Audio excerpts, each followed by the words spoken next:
जंगल के किनारे एक छोटा सा गांव था। वहीं रहता था एक गरीब लकड़हारा और उसकी पत्नी।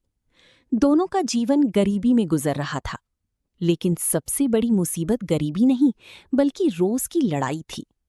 सुनती हो, जरा एक गिलास पानी दे दो। हाँ हाँ, जैसे मैं तुम्हारी नौकरानी हूं। पूरी जिंदगी ताने ही मारती रही तुम। और तुमने कौन सा महल बना दिया मेरे लिए? बस सुबह से शाम तक दोनों की नोक-झोंक चलती रहती। एक दिन गुस्से में लकड़हारा कुल्हाड़ी उठाकर घर से निकल पड़ा। आज जब तक ढेर सारी लकड़ियां नहीं लाऊंगा, घर वापस नहीं जाऊंगा। चलती चलती वो गांव से बहुत दूर एक रहस्यमयी पहाड़ के जंगल में पहुंच गया। चारों तरफ अजीब सी शांति थी। हवा में मीठी खुशबू फैली हुई थी। तभी अचानक उसकी नजर दूर खड़े कुछ चमकदार सफेद हिरणों पर पड़ी। अरे, ये कैसे हिरण हैं? इनके शरीर से रोशनी निकल रही है। लकड़हारा धीरे धीरे उनके पीछे चलने लगा। कुछ देर बाद सारे हिरण एक विशाल झील के पास पहुंचे। उन्होंने पानी पिया और फिर आसमान की तरफ देखने लगे। सूरज ढल चुका था। अचानक उनके हिरणों के शरीर चमकने लगे और देखते ही देखते वे सब बादलों की तरफ उड़ने लगे। लकड़हारे की आंखें फटी की फटी रह गईं। ये जरूर स्वर्ग के जीव हैं। अगर मैं इनके साथ चला गया तो शायद मेरी किस्मत बदल जाए। उसने हिम्मत करके आखिरी हिरण की पूंछ पकड़ ली। तेज हवा चलने लगी।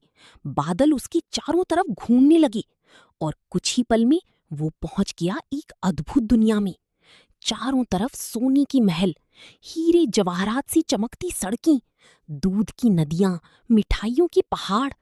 लकड़हारा खुशी से पागल हो गया। अरे वाह, यहाँ तो कोई दुख ही नहीं। उसे नरम बिस्तर मिला, स्वादिष्ट खाना मिला और आराम ही आराम। लेकिन रात होते होते उसे अपनी पत्नी की याद आने लगी। बेचारी पूरी जिंदगी मेरे साथ दुख झेलती रही। काश वो भी ये सब देख पाती। अगली सुबह उसने वहां से सोना, चांदी और ढेर सारे रत्न एक जादुई बोरी में भर लिए और वापस धरती पर आ गया। घर पहुंचते ही उसकी पत्नी हैरान रह गई। अरे, ये सब कहाँ से लाए? लकड़हारे ने पूरी कहानी सुना दी। धीरे धीरे दोनों की जिंदगी बदल गई। झोपड़ी की जगह बड़ा घर बन गया। नौकर चाकर आ गई। अब दोनों आराम से रहने लगे। लेकिन गांव वालों को जब ये बात पता चली तो सबके मन में लालच जाग उठा। हमें भी उस स्वर्ग में जाना है, हम भी सोना लेकर आएंगे। पत्नी ने भी जिद पकड़ ली। सुनिए जी, इस बार मुझे भी साथ लेकर चलिए। लकड़हारा पहले तो मना करता रहा, लेकिन आखिरकार मान गया। अगले दिन पूरा गांव जंगल में पहुंच गया। कुछ देर बाद वही चमकदार हिरण फिर दिखाई दिए। सुनो सब लोग, मैं सबसे आगे रहूंगा।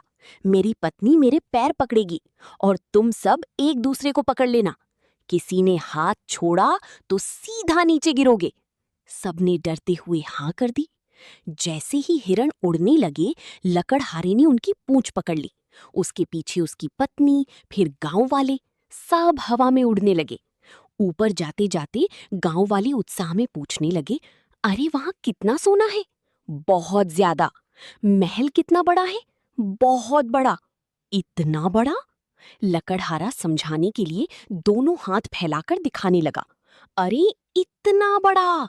बस जैसे ही उसने हाथ छोड़ा, उसका संतुलन बिगड़ गया। अरे बचाओ!